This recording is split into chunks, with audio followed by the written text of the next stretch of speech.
Bonjour tout le monde et bienvenue dans cette nouvelle vidéo d'Apo de la chaîne Papotons des Apos.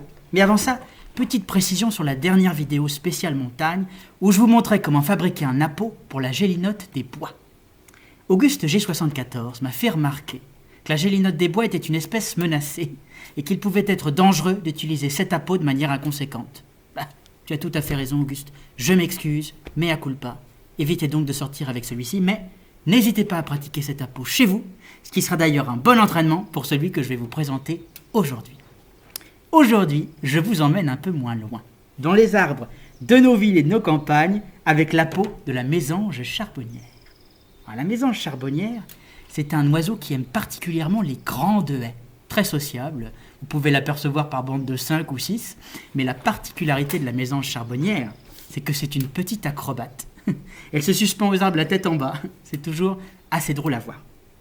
Voilà. Alors pour cet Apo, comme vous l'aurez vu, on est sur une combinaison métal-bois. Donc on va venir siffler dans la partie ligneuse et la partie métallique va servir de caisse de résonance, si on peut dire, et permettre de rendre le côté un peu strident de la mésange, avec au bout un trou pour laisser passer le son, un peu sur le modèle de la flûte.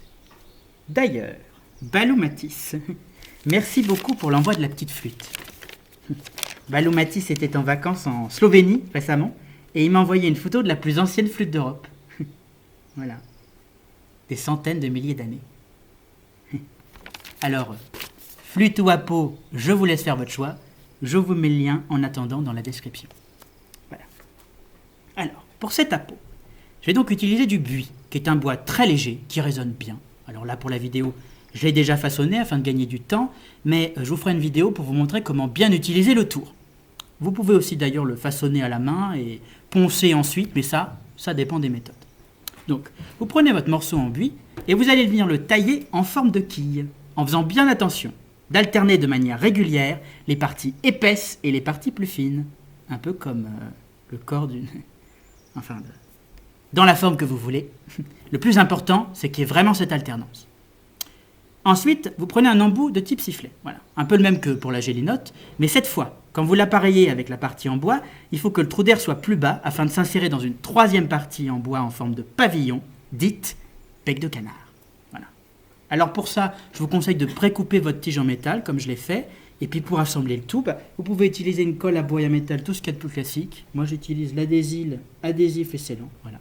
Mais vous faites comme vous voulez. Voilà. Une fois que vous avez construit votre Apo, il est là, il est tout beau. Pour laisser sortir un son, le plus important, c'est qu'il faut avoir un souffle léger. Et seulement après, vous allez venir pincer l'extrémité du tube, comme si vous vouliez tirer le son à vous. Voilà, donc vous pincez et lâchez. Je vous montre. Voilà. Vous pouvez aussi effectuer des roulements de la langue, et y mettre un peu plus de fantaisie pour avoir toute la gamme de la mésange. Voilà. Mais ça demande d'être un peu plus perfectionné. Donc déjà, entraînez-vous sur cette première version. Et puis si vous voulez en savoir plus, si vous avez envie de varier les conversations avec la mésange de votre jardin, n'hésitez pas à m'écrire. Et je vous ferai une troisième vidéo. Voilà. Et il ne me reste plus qu'à essayer l'Apo. Et j'entends justement la mésange charbonnière qui loge à côté de ma fenêtre depuis quelques jours. Je vais essayer l'Apo et on va voir si elle me répond.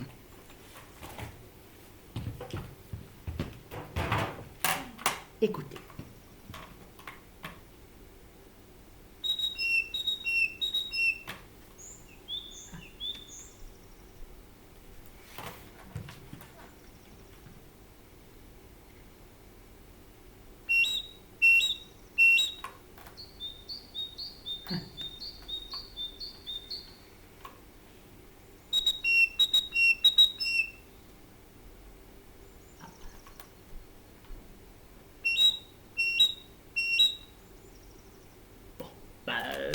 Elle a dû partir.